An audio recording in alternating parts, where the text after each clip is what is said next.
Welcome to Season 4 of the Photo Ethics Podcast. I'm your host, Savannah Dodd, and I'm the founder of the Photography Ethics Center.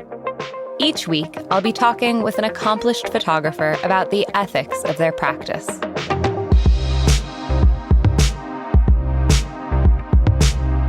Today, in episode number 4, we'll be talking with Jack Moyse about understanding disability. Jack Moyse is a photographer and artist based in Swansea, South Wales. His practice focuses on societal issues such as the demonization of migrants, ableism, and mental health.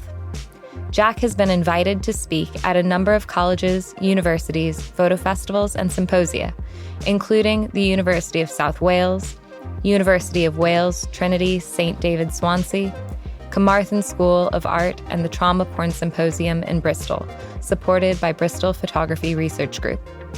In April this year, he was also invited to exhibit at and contribute to the Healing Through Photography Conference at Belfast Exposed. Could we start with you just telling me a little bit about the kind of work that you do?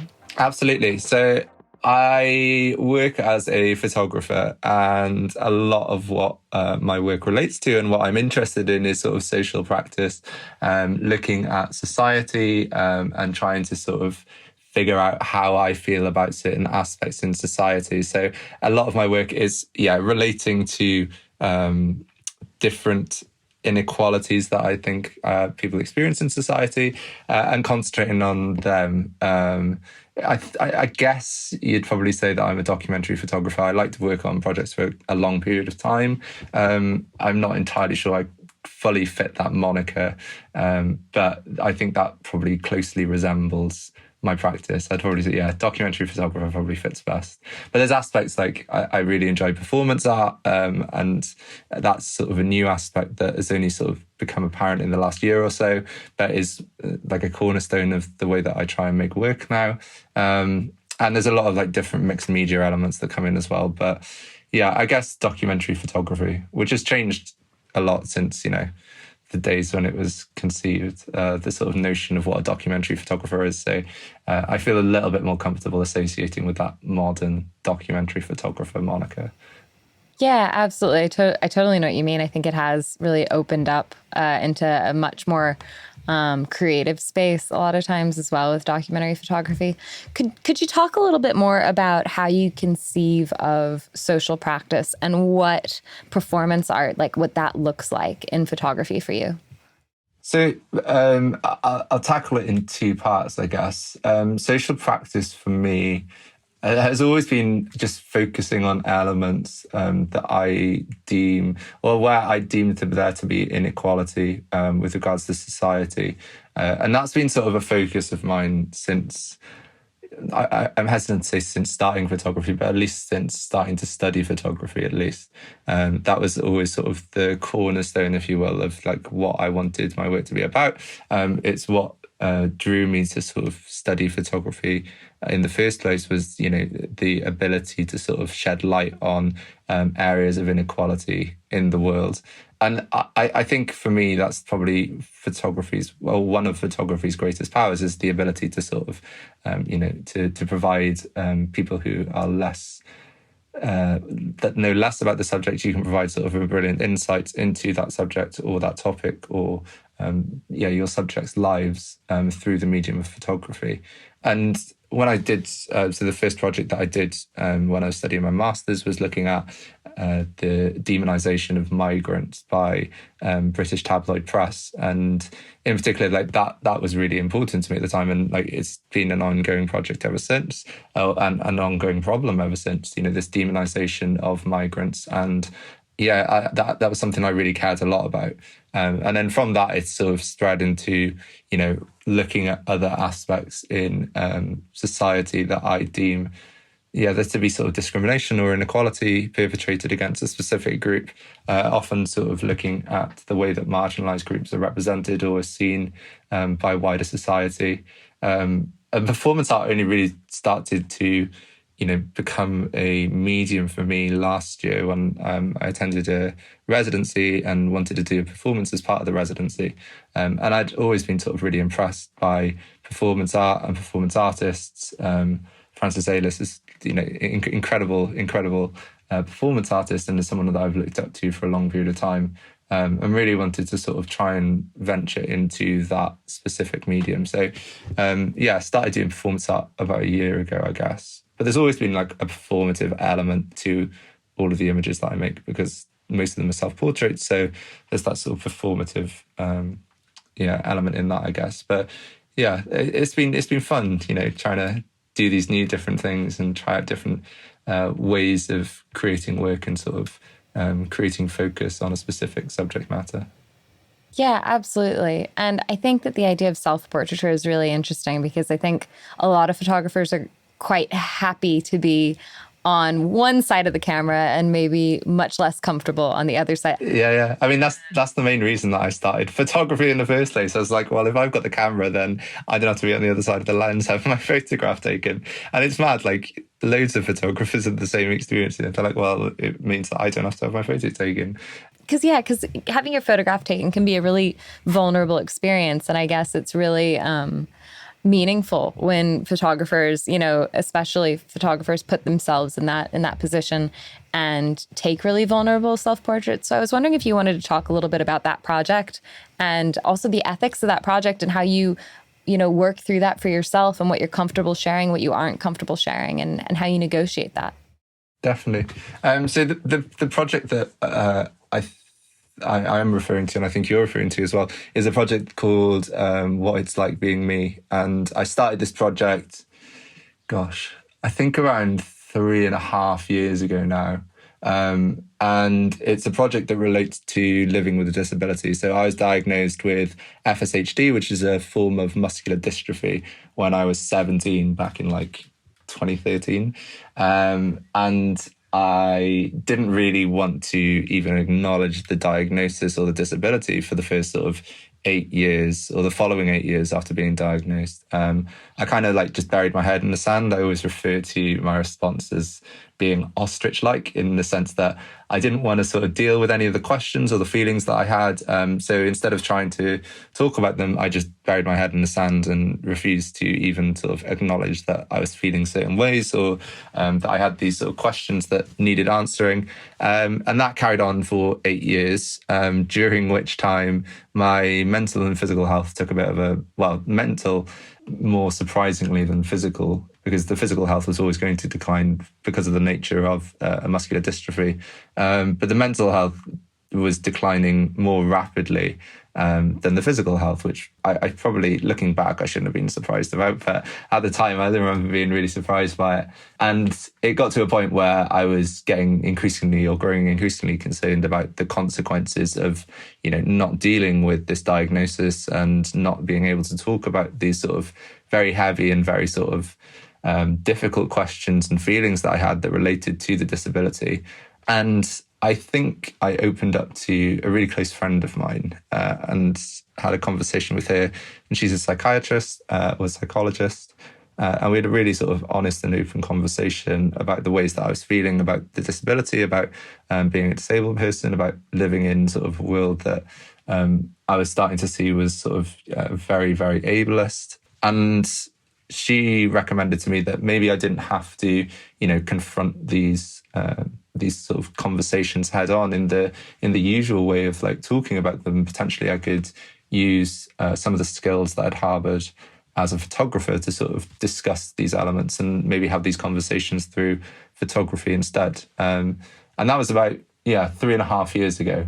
And I'm a bit of a sucker for, if someone says something and I think is a good idea, I'm like, yep, all guns blazing sort of thing. So once she'd said that, I was kind of just went head on into it. And the project, it existed as a private project for the first 2.5 years. I didn't really ever want to show it to anyone. I didn't really, that wasn't the aim of the project. It was more sort of a personal diary/journal, an ongoing diary about the ways that I related to the disability that I had and have, and the ways that I felt about it.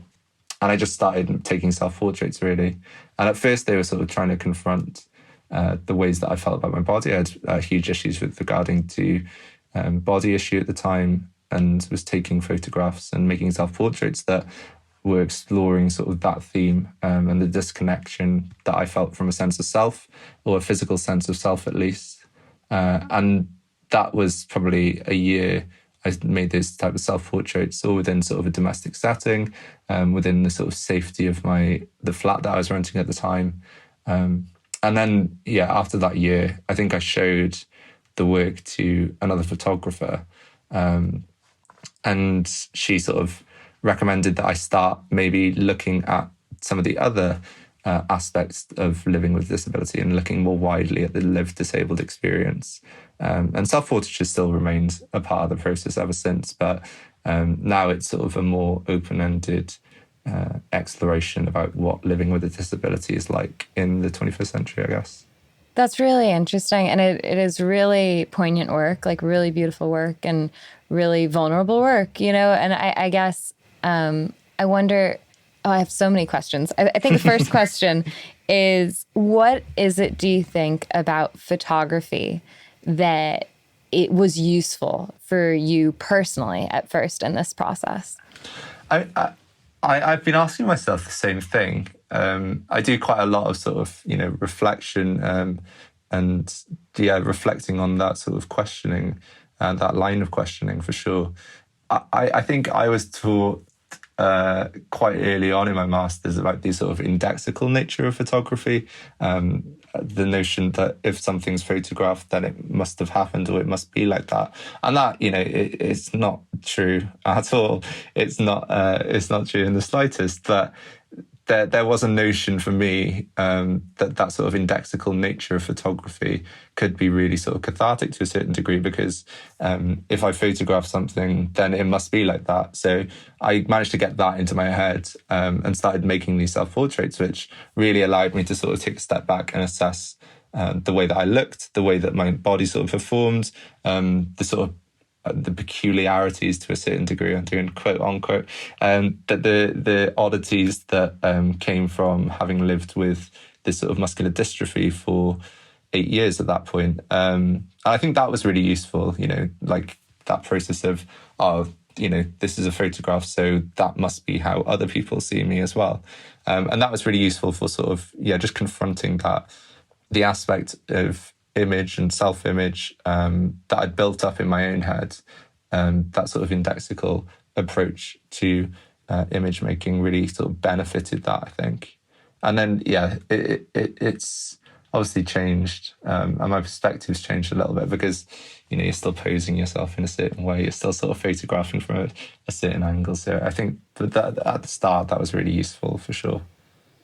That's really interesting. I don't know if this is a really stupid comparison, so no, please, make it. Please make it. But I was anorexic in high school, and I think a lot of that, you think about like body dysmorphia and things like that, and I wonder, because there is that sort of idea of objectivity of like, the camera doesn't, quote unquote, doesn't lie, which of course it does. But like, I don't know, it just makes me think a lot about that, and about like whether that would have been a useful tool for me at the time, which I didn't use. I don't know. Sorry, that was a complete aside. No, I think it's a really interesting aside. I don't know is the right answer. Like, I think, it's impossible to tell. For me, it was a really useful tool. For someone else who's in the exact same situation as me, or in a similar situation to me, it could not have that power. I was just really fortunate that at that stage it was what I needed, and sort of brought me back from the edge, sort of thing. I think the way that I was working with photography at that point as well, it was all taken on film, so it was a very slow, laborious process. It was sort of, you take the photographs, and then I'm really bad at developing film very quickly, so I'd let a bunch of film build up, and then I'd sort of work my way through them, making prints of them. So I think that laborious process really benefited it as well, because rather than concentrating solely on the image, if it was sort of a digital image on a screen, I was spending time sort of making the image, and sort of, that collaboration, or that sort of, the collaborative sort of process of looking at the image, but also sort of making the image at the same time. I think that really benefited me because I was able to sort of concentrate on different aspects of image making. But I think it's a really interesting aside, I should say, and something that I definitely would encourage sort of people to look at and to consider. I think you've got to be in the right sort of mental frame of mind as well. And that's something that, I've only began working on in probably the last 2 years, but I think that very quickly became apparent to me is that this isn't a replacement for therapy, or this isn't a replacement for the necessary work that I needed to do in therapy, but it was also like a good project that ran alongside it for sure. And really benefited, the therapy sessions that I then did, I think, because I'm always very cautious about being like, take photos of your trauma, because at times that can be exactly what's needed, and at other times it can be quite dangerous, I guess, especially if you've not got the right sort of principles around you to sort of support you. So you were talking about how it was really valuable for you, and I think that's a really useful point as well, that, it's not a replacement for therapy, but it's a great thing to that was useful for you at that time anyway, to sort of go alongside things like therapy.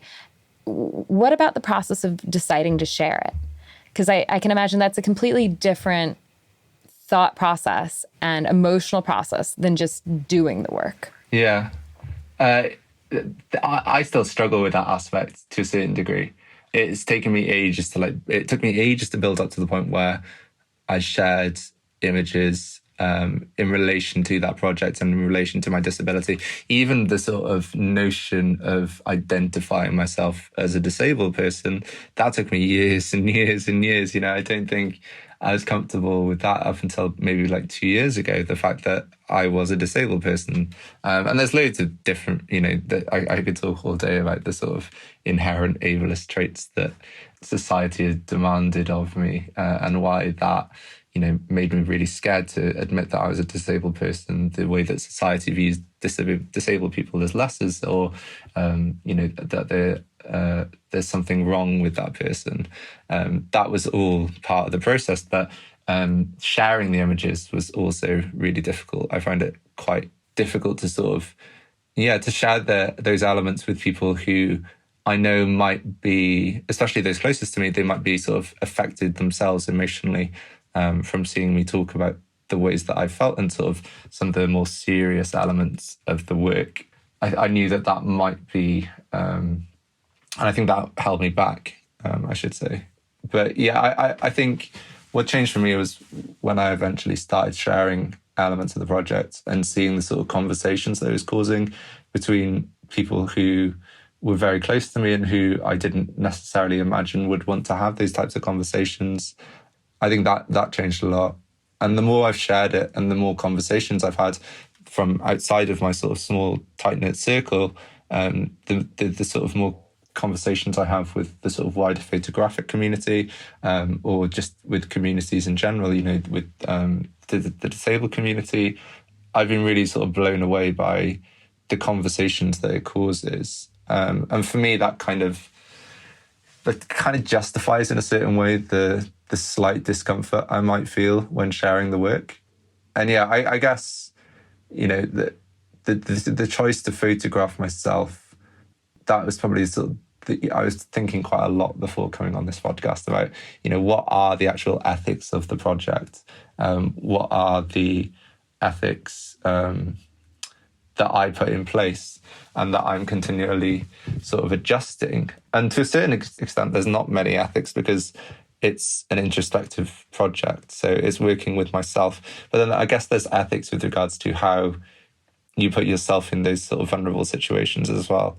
But it's a very interesting sort of thought process. And I'm glad now that I've shared elements of the work. There's still elements that I hold back for sure that I've not shared, that are sort of, I think, more suited to an exhibition than they are to be shared on sort of an online platform, because they potentially open up a different type of discussion. I'm constantly having to sort of reevaluate that, I guess, as well. when choosing what to share. Yeah, absolutely. And I guess as this whole process of photographing yourself and sharing photographs of yourself, do you think that that has, or in what ways has that shaped or changed or influenced how you photograph others? I think I'm far more aware of the discomfort about being in front of a lens. Having been in front of the lens myself, I'm far more aware that, for many people, it's not a comfortable experience.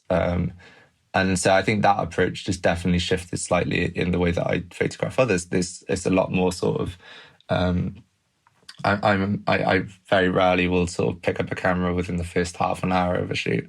And I'll spend a lot of time, just having conversations with people instead of sort of pointing the camera at them and expecting to get the type of image that I'm looking for.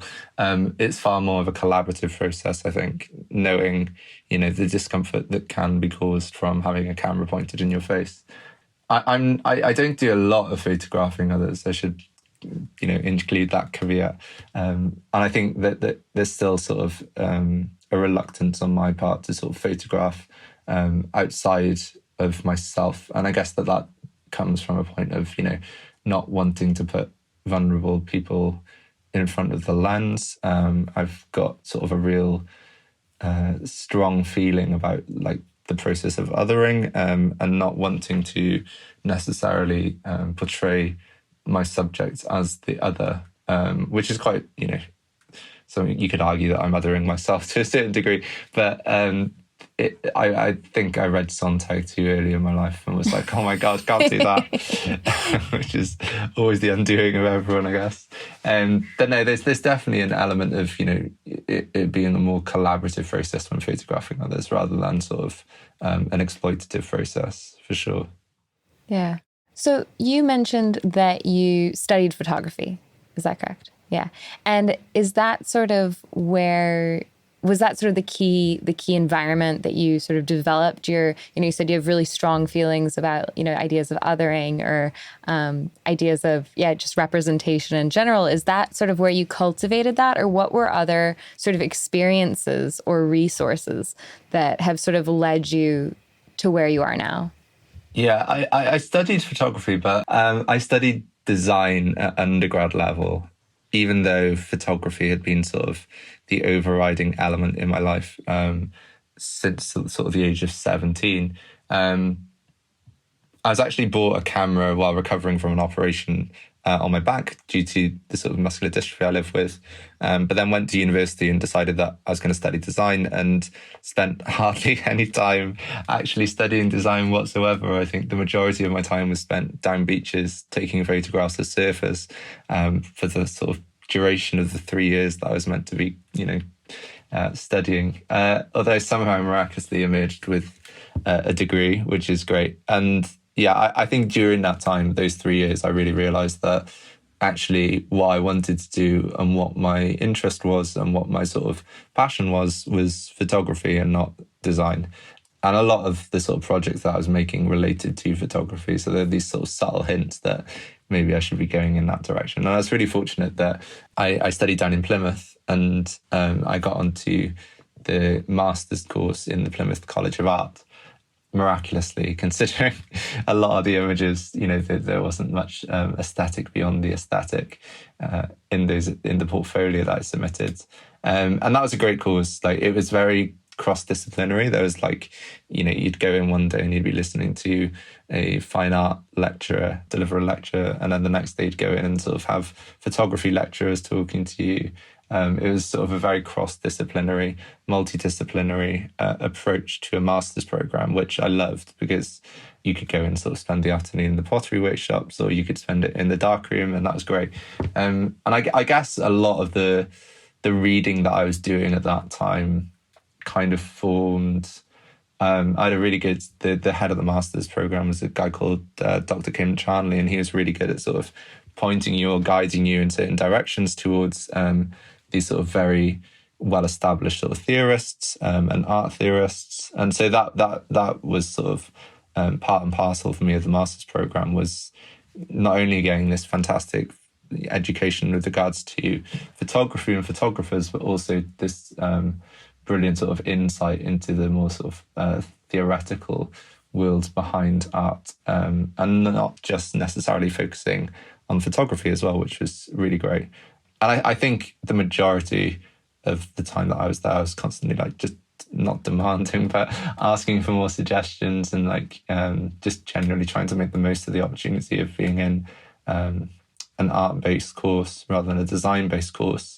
And sort of just picking up, Baudelaire and Sontag. Like, I just did a lot of reading. I was really interested in Guy Debord at the time, and did a project that related to sort of Guy Debord's Society of the Spectacle.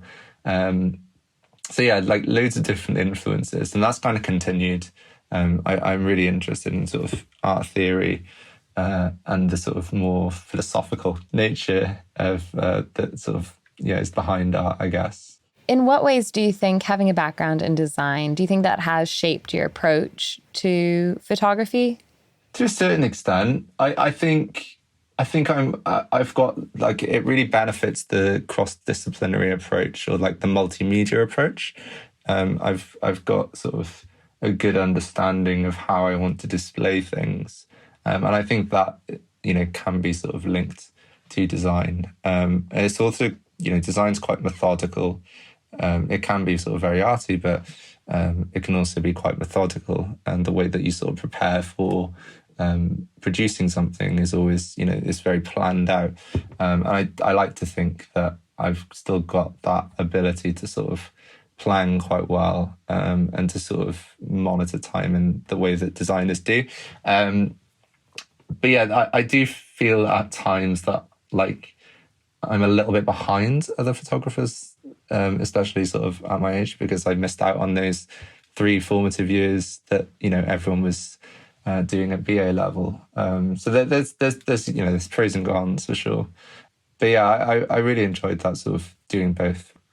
I think it's like anything, you do sort of gain different things from different arenas. And I just think it's really interesting how, people come from these different backgrounds, and the way that shapes the way that people think about their work in different ways. And you're talking about, presenting the work, and not that this isn't something that photographers generally think about, but I guess it sort of brought me back to something that you'd said earlier about how certain photographs you feel are better suited for exhibition than online.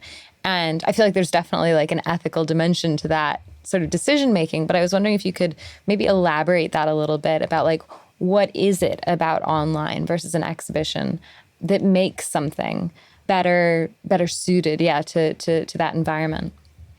Some of the work that I produce, it can make for quite uncomfortable viewing from audiences. And I've had that response that, there's an element of discomfort when viewing those images.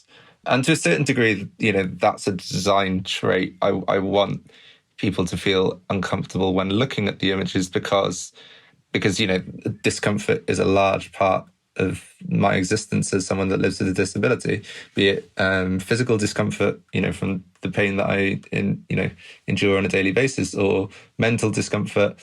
There's a lot of the work that I've made in a way that is designed to make audiences sort of experience that discomfort. And I do think that that's potentially more suited to a gallery space where people can see that that's not the only aspect of the project, rather than it being sort of, the sole focus as they scroll past it very quickly on Instagram. I want to sort of, I want to try and sort of encapsulate the whole disabled lived experience, rather than focus on these sort of very subjective and separate elements, I guess. And there's also the sort of, I really don't want to get shadow banned. I know that sounds stupid, but as photographers, a relationship with Instagram is really interesting. We love to hate it, but equally we need it. So I don't think that they'd cope well in the sort of environment that is moderated by the meta gods, as I call them. I wouldn't want to put that out there and risk, getting banned, I guess. That's so interesting as well, isn't it? Like the sort of silencing effect that has. Yeah, definitely. I'd love to know how many photographers have just got like loads of work that they'd love to share, but they're like, oh, I can't. I mean, it's ridiculous, and nudity in particular on Instagram, especially in a fine art sort of perspective, is like, I it blows my mind still to this day. I really don't understand it, to be honest. But I equally, you've kind of got to play their game, haven't you? Which is a bit savage. But yeah, there's definitely elements that I think are more suited to gallery spaces when you can sort of provide people with this sort of experience of looking at the project as a whole rather than focusing on individual elements one at a time. I really shamefully missed your talk at the Healing Through Photography conference, unfortunately. You were really busy that week.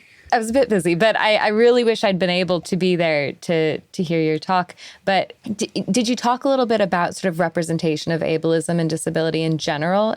I definitely touched on it. It's something that, I'm getting more confident and comfortable talking about. I think initially when I started to sort of do public speaking isn't probably what it is, but have these sort of discussions to a wider audience, I wasn't really sure what my standpoint was or what I was trying to say, but I am getting a little bit more confident and competent, I'd like to think, when discussing these sort of things. So I think ableism is really a hard one to define. I still struggle with the sort of exact definition of ableism. I mean, if you looked at it on paper, it's the discrimination perpetrated against people that live with disabilities. But it's a very hard one to sort of point at and go, that's ableist. That's an ableist response, or that's society being ableist, or that sort of ableist discrimination. It's this very, to a certain degree, just very difficult to understand term.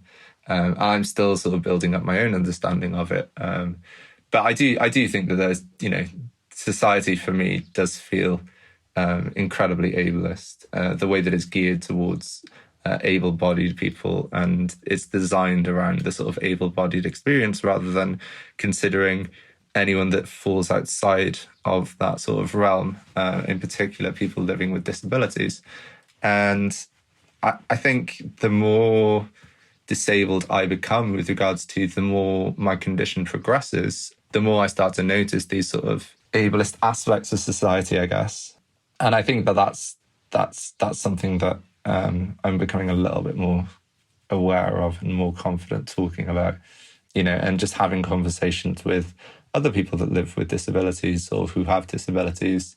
I think that definitely, benefits my knowledge basis. But for me, there's an aspect of this project that is just trying to provide knowledge to able-bodied people about the lived disabled experience. And if that is the only thing that it achieves, then that's fantastic for me, because hopefully that will benefit the way that they respond to other people in their lives who may live with or have disabilities.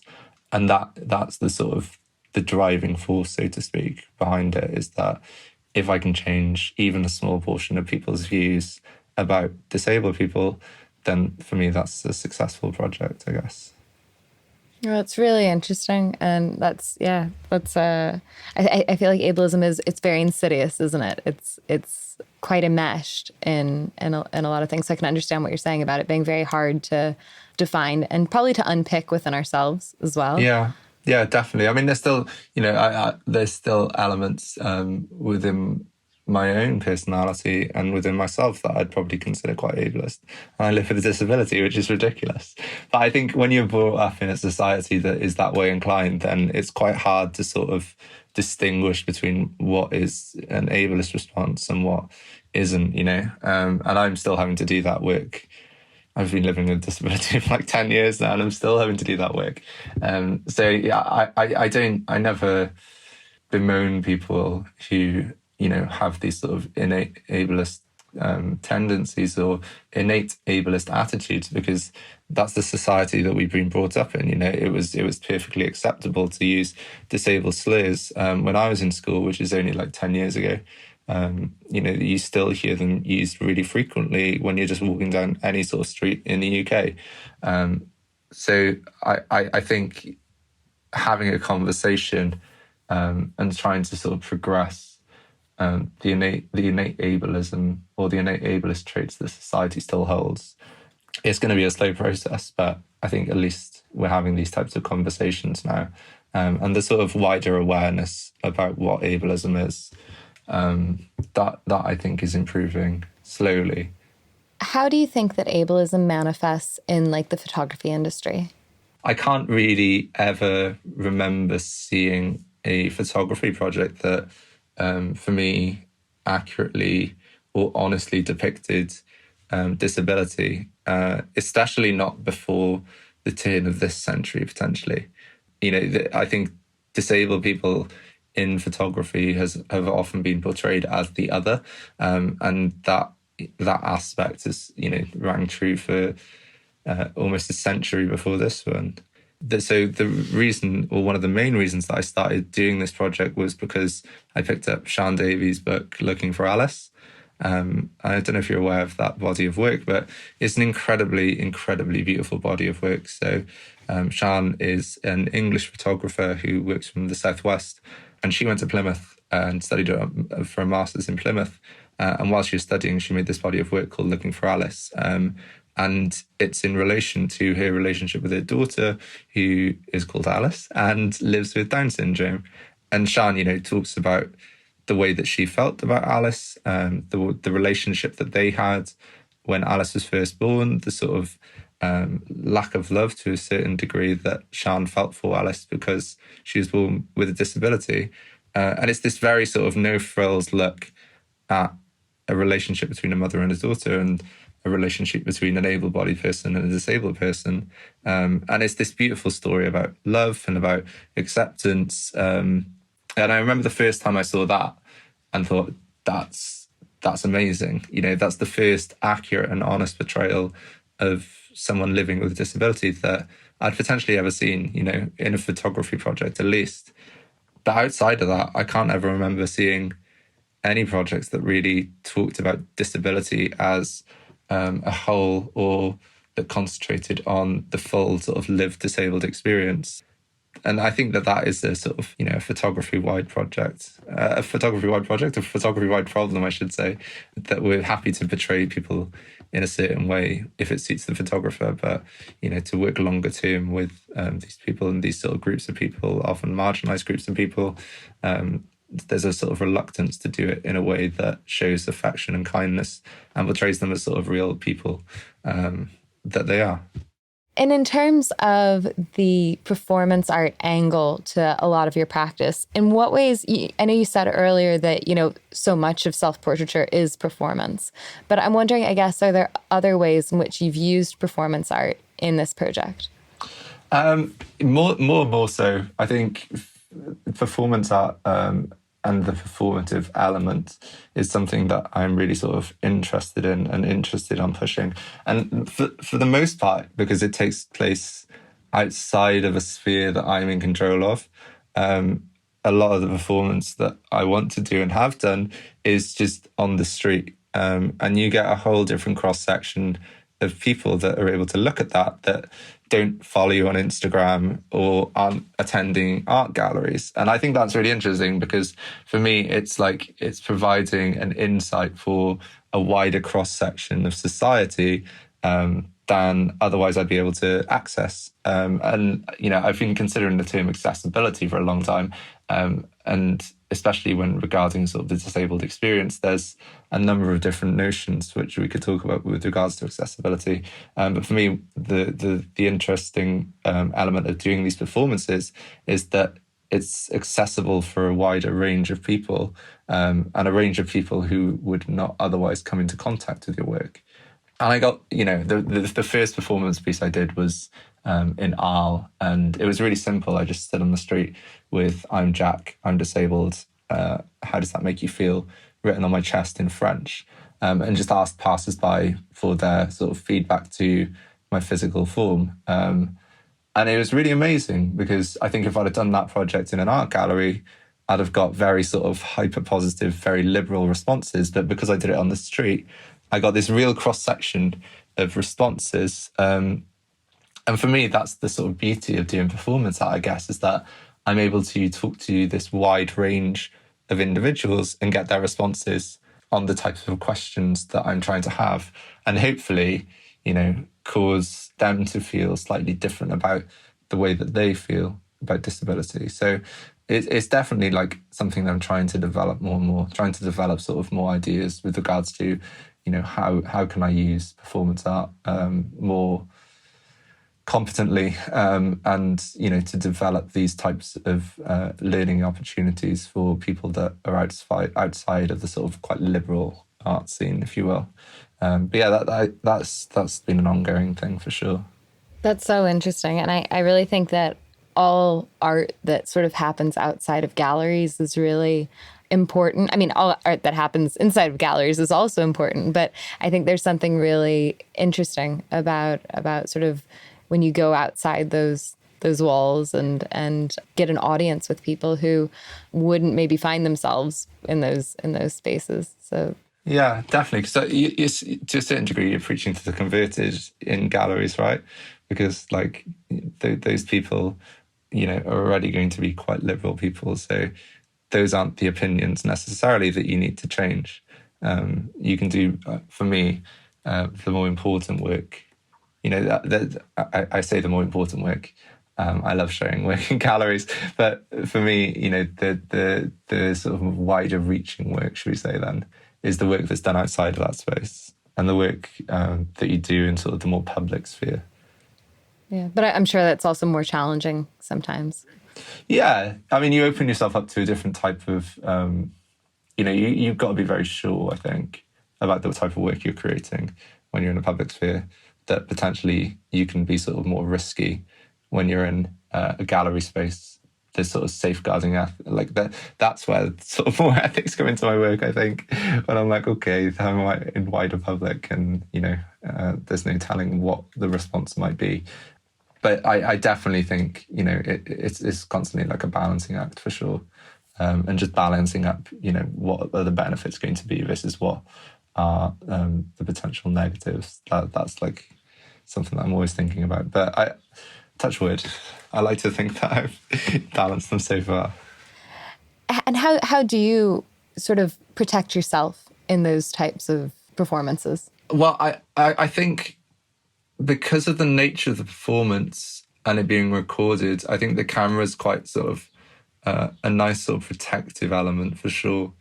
I think if the camera wasn't there, I think people might be more open to expressing themselves more honestly, potentially.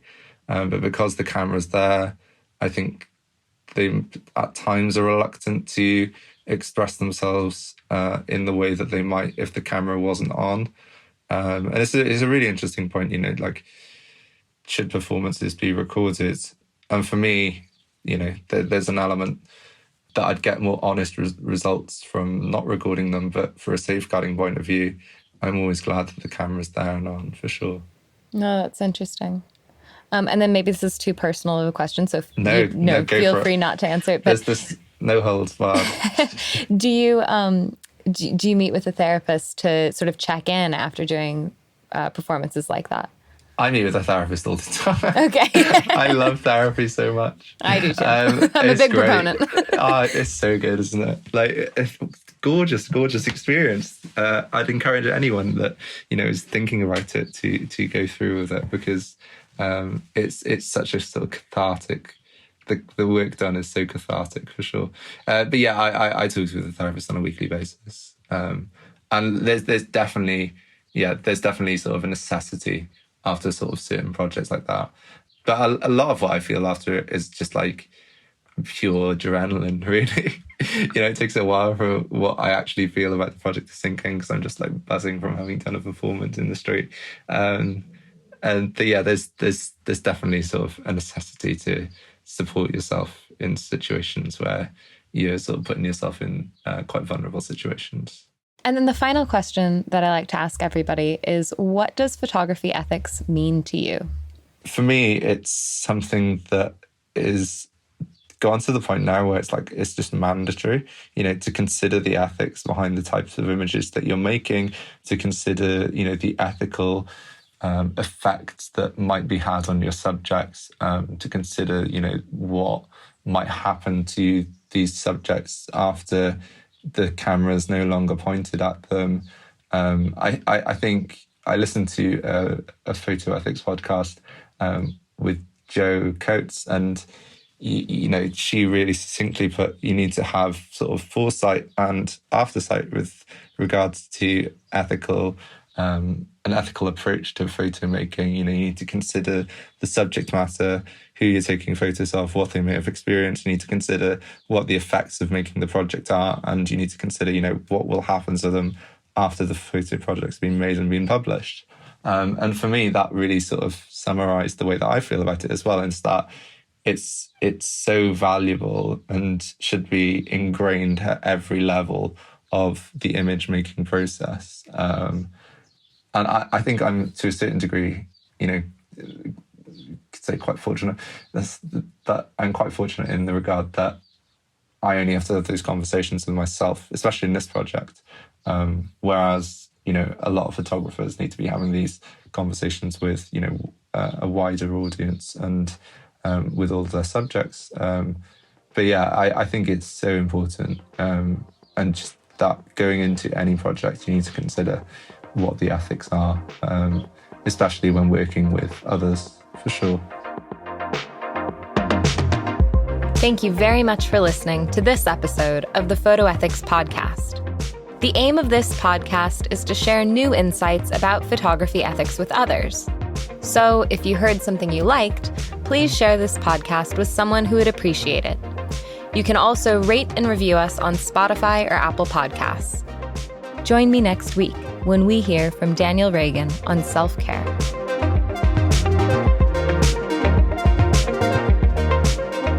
In each episode of the podcast, we ask our guests, what does photography ethics mean to you? This is a question that everyone in the photography industry should be able to answer. That's why the Photography Ethics Center is asking you, our listeners, to commit to writing and publishing your own statement of ethics. Visit www.photoethics.org/ethics to learn more and to make the pledge committing to ethical transparency, accountability, and awareness. That's www.photoethics.org/ethics.